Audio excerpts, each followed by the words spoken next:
Ella es Clara Fernández Ortigosa, tiene 39 años y es la actual directora de la fábrica Crown Log.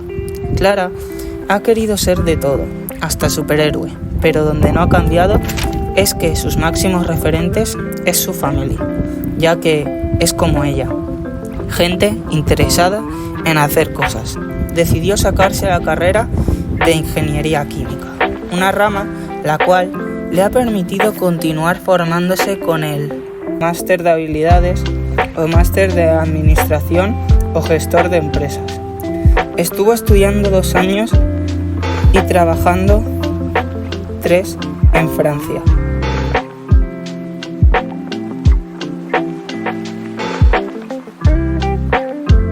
Y 2 en República Checa.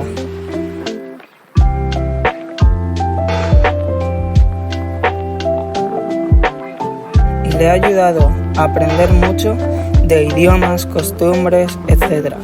Le llegó una oferta de su actual empresa en su país y no pudo rechazarla.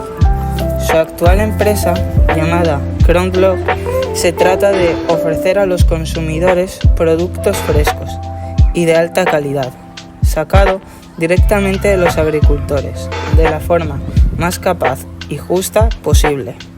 No solo hacen esto, sino que cuando ven algo que posiblemente le quede poco tiempo de comestible, hacen cosas como mermelada, zumos, etc.